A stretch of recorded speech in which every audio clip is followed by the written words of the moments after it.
अगर इस तरह से सिमरन भजन करने बैठोगे तो बहुत जल्द सुरत चढ़ जाएगी।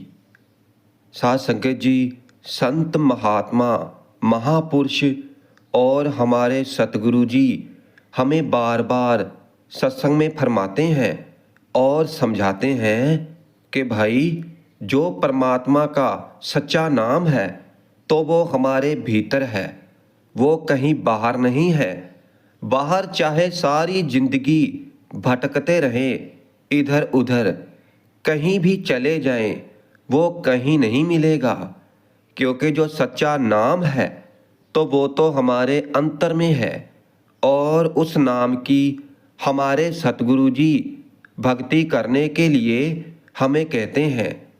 वैसे नाम तो हमारे भीतर पहले से ही है, हमें केवल हमारे सतगुरु जी के बताए गए तरीके के अनुसार इस नाम का सिमरन करना है।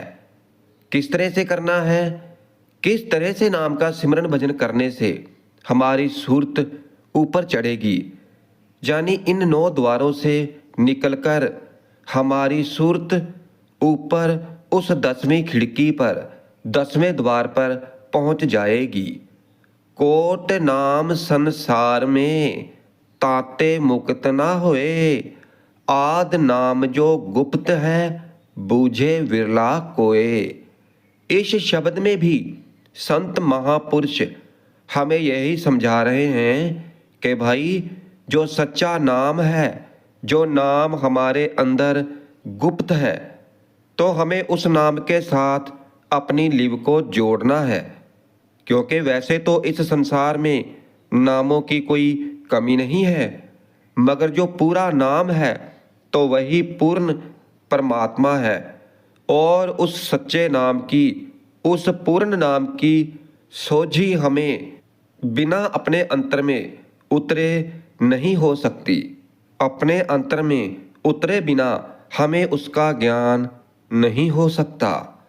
इसीलिए तो कहा गया है कि पहले अपनी आँखों को बंद करो, आसन पर बैठ कर के चौकड़ी लगाकर अपनी आँखों को बंद कर लो और अपनी सूरत को ऊपर सहस्रदल कमल की ओर उठाओ। और ये रूहानी मंडल का पहला मंडल है, जहाँ पहली मंजिल है। और अपने ख्याल को सूक्ष्म जगत यानी कि सुन की ओर लेकर जाओ। क्योंकि भाई, बाहरी तौर पर चाहे जितनी भी भक्ति कर लो, मगर जो कहा है ना तीसरी पातशाही श्री गुरु अमरदास जी महाराज ने कि हर की पूजा दुलंभ है संतो, कहना कछु ना जाई। आप जी फरमाते हैं कि उस कुल मालिक की, उस परमात्मा की भक्ति बड़ी ही दुर्लभ है। और अगर बाहर मुखी तरीके से की तो फिर कुछ भी हासिल नहीं होगा। इसीलिए संत महात्मा, संत सतगुरु बार बार इसी बात पर जोर देते हैं कि अपने अंतर में उतरकर उस परमात्मा की भक्ति करो, उस परमात्मा की आराधना करो, उसकी उस्तत करो। और जो लोग अपने अंतर में उतरकर उस परमात्मा की भजन बंदगी करते हैं, नाम की कमाई करते हैं, उसकी उस्तति के गीत गाते हैं, तो उन्हें फिर बार बार इस 84 में नहीं भटकना पड़ता है। उनका आवागमन हमेशा हमेशा के लिए समाप्त हो जाता है। वो इस मायावी संसार से मुक्त हो जाते हैं। जैसे कि बताया गया है कि सबसे पहला एक अच्छा सा आसन बनाओ और वो आरामदायक होना चाहिए, और फिर उस पर चौकड़ी लगाकर बैठ जाओ और फिर धीरे धीरे अपनी आँखों को बंद कर लो और फिर अपने ध्यान को ऊपर की ओर लेकर जाओ और अपने ध्यान को त्रिकुटी पर टिकाओ। क्योंकि वैसे तो आम तौर पर हमारा ख्याल इस संसार में ही फैला रहता है, और ये हम सभी का हाल है कि हम जब भी नाम भक्ति करते हैं, नाम का सिमरन करते हैं, तो कुछ सेकंड में ही हमारा ख्याल संसार में फैल जाता है। जैसे कि अपने परिवार में, अपने बीवी बच्चों में, अपने कारोबार में फैला रहता है और धन दौलत में फैला रहता है और मान बढ़ाई की चिंता करता रहता है और इस संसार की शक्लों और पदार्थों में हमारा ख्याल चला जाता है और फिर यही शक्लें और पदार्थ हमें सच्चे नाम भक्ति नहीं करने देते हैं। जैसे कहा गया है, गुरमुख होवे सो काया खोजे और सब भरम भुलाई। कहते हैं कि जो लोग अपने सतगुरु का हुक्म मानते हैं, उनके कहने के अनुसार चलते हैं और अपने गुरु को सच्चा प्रेम करते हैं और अपने सतगुरु को सर माथे रखते हैं, यानी कि जो सतगुरु के प्रिय भक्त हैं, तो वो अपने अंतर में जाकर शब्द की खोज करते हैं, उस परमात्मा की खोज करते हैं। उनका केवल एक ही मकसद होता है, नाम का सिमरन भजन करना, नाम की कमाई करना, और वो नाम भक्ति के लिए समय निकाल ही लेते हैं। चाहे कितना भी जरूरी काम क्यों ना हो, फिर भी वो नाम भक्ति के लिए, सिमरन भजन के लिए समय निकाल ही लेते हैं। जो सतगुरु के प्यारे भक्त होते हैं, जिन्होंने सतगुरु से प्रेम किया है, जो सतगुरु को प्रेम करते हैं, क्योंकि वैसे तो सारा संसार ही भ्रम में ही फंसा हुआ है और नाम की भजन बंदगी से दूर है, और जो मेहनत करते हैं और फिर आंखें बंद करके अंतर में सतगुरु का ध्यान करते हैं, तो उसी की आत्मा की सुरत शब्द के भेद को पहचान पाती है, क्योंकि शब्द के अंदर ही प्रकाश है, शब्द के अंदर ही तरह तरह की ध्वनि है, आवाज़ें हैं। क्योंकि जब सुरत शब्द के साथ एक हो जाती है और फिर ये शुरू में धीरे धीरे भीने भीने प्रकाश को देखती है और रिंझुन की हल्की हल्की सी ध्वनि सुनती है, और इसलिए फिर इसे ऊपर चढ़ने में मदद मिल जाती है। अब इसे और अच्छी तरह से समझें कि हमारा जो ये शरीर है, जो हमारी देही है, तो हमारे लिए ये हरि का मंदिर है। हरि मंदिर ये शरीर है, ज्ञान रतन प्रगट होई, और हमें ये ज्ञान हुआ सतगुरु की भक्ति करने से, नाम की भजन बंदगी करने से, कि हमारा शरीर हरि का चलता फिरता मंदिर है और हमारा काम है कि हमने इसी मंदिर के अंदर एक चौकड़ी लगाकर बैठ जाना है और आंखों को बंद करके अपनी पुतलियों को ऊपर की ओर लेकर जाना है। और हमारी आंखों की पुतलियां ऊपर जा नहीं पाती। क्यों? क्योंकि यह संसार की शक्लों और पदार्थों के विषय में सोचती रहती है, और जब हमारा ख्याल इन्हीं में फंसा रहेगा तो फिर कैसे हमारी सुरत सहस्रदल कमल से ऊपर जाएगी। इसलिए हमें कुछ ऐसा करना है कि जिससे हमारा जो ख्याल है, जो नीचे की तरफ आता है, तो ये ऊपर की ओर चढ़े। इसलिए शुरुआत करते हैं अपने ख्याल को यहाँ रोकने के लिए हम क्या करें। तो हम आपको सबसे सरल और आसान तरीका समझाते हैं कि आप अंतर में जाकर अपने सतगुरु की आंखों का जितना ज़्यादा ध्यान कर सकते हो, जितनी देर आप वहाँ पर रुक सकते हो, जितना ध्यान कर सकते हो, तो उतना करें।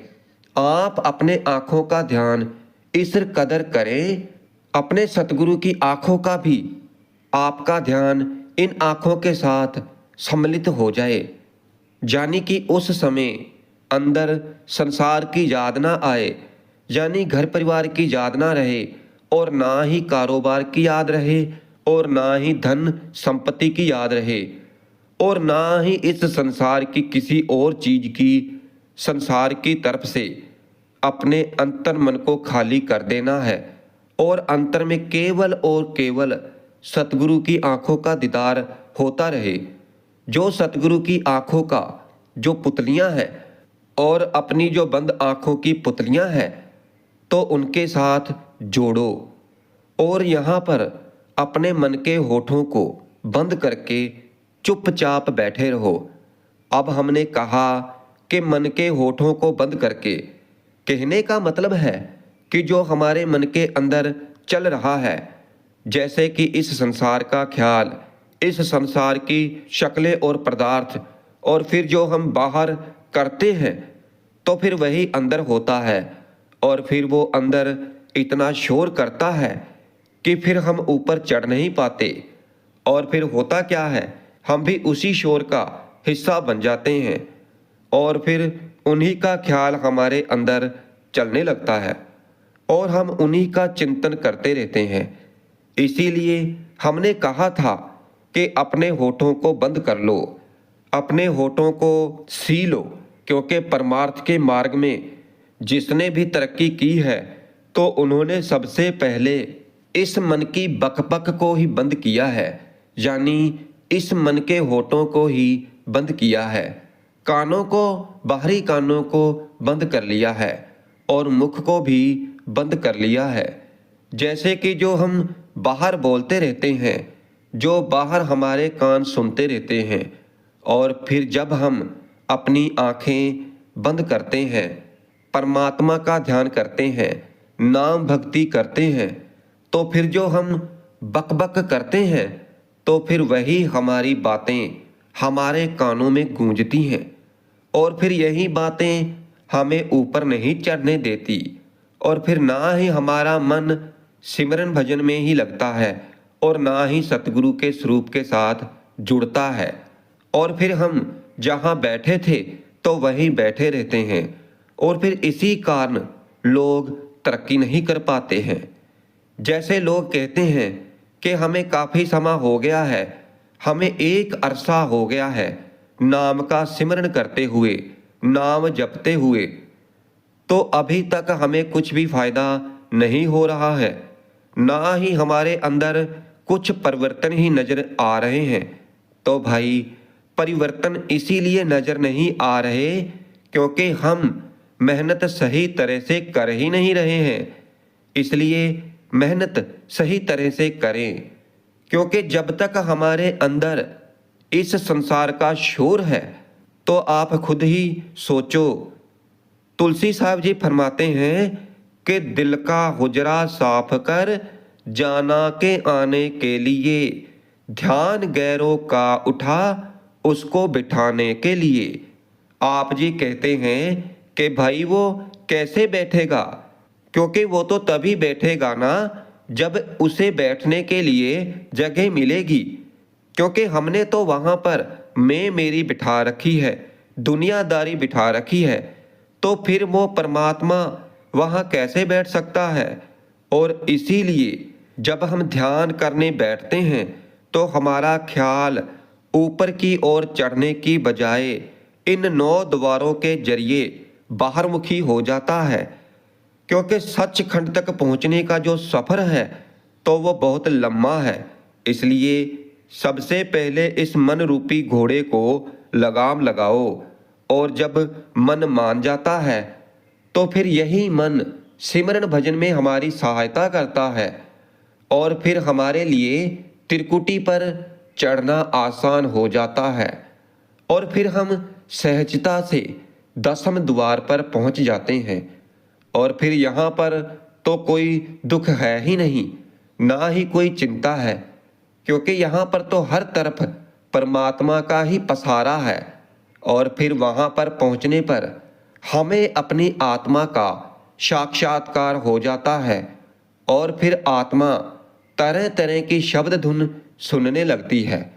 और फिर जैसे जैसे हमारा ख्याल 10वें द्वार की ओर बढ़ता जाता है और फिर वैसे वैसे ही हमारा ख्याल और संसार की माया से निकल जाता है और उसके उल्ट क्या होता है कि वो नाम के साथ जुड़ जाता है। अब इसे ऐसे समझो कि जो व्यक्ति अपने अंतर में उतरकर नाम का अमृत पीने लगता है और फिर उसे संसार में स्वाद नहीं आता, कहा जाता है कि वो सहज रंग की अवस्था में रंग जाता है और फिर तो वो दिन रात ही आनंद में रहता है और इस संसार में रहते हुए भी इस संसार की माया से निर्लिप्त रहता है। अब आप खुद ही अनुभव करके देखो। हम कहते हैं कि अभी चौकड़ी लगाकर बैठ जाओ और फिर अपनी आंखों को बंद कर लो सहजता के साथ, और फिर अपने मन को सतगुरु की आंखों के साथ जोड़ने का अभ्यास करो, और फिर जितना भी हो सके तो उतनी देर ही सतगुरु की आंखों का दीदार करते रहो। जब तक सतगुरु की आंखें पूर्ण तौर पर स्पष्ट दिखाई देने ना लग जाएं, तो तब तक नाम नहीं जपना है। और जब आंखें स्पष्ट दिखाई देने लगें और ध्यान पूरी तरह से आंखों के साथ टिक जाए, तो फिर ही नाम जपना शुरू करें और बड़े प्रेम और प्यार के साथ धीरे धीरे नाम जपना शुरू करें। और इससे होगा ये कि हमारा जो ख्याल है, जो ये ख्याल रुक जाएगा, तो फिर यही ख्याल हमें ऊपर के चक्रों की ओर ले जाएगा। क्योंकि नामदान लेने के बाद भी आज भी संसार के लोग संशय और भ्रमों में पड़े हुए हैं, और इसका असल कारण यही है कि उन्होंने अभी तक सतगुरु को पूरी तरह से समझा ही नहीं है। और ये केवल उन्हें ही समझ में आएगा जिन्हें पूर्ण संत सतगुरु मिल गए हैं। उन्हें नहीं समझ आएगा जिन्हें अधूरे गुरु मिले हैं। क्योंकि जो गुरु खुद ही संसार की शक्लों और पदार्थों में उलझा हुआ है, तो फिर वो अपने शिष्यों को कैसे दसम द्वार तक ले जाएगा। क्योंकि जो नाम है, जो शब्द है जिसे हम जप रहे हैं, तो इस शब्द के अंदर तरह तरह की धुनें हैं।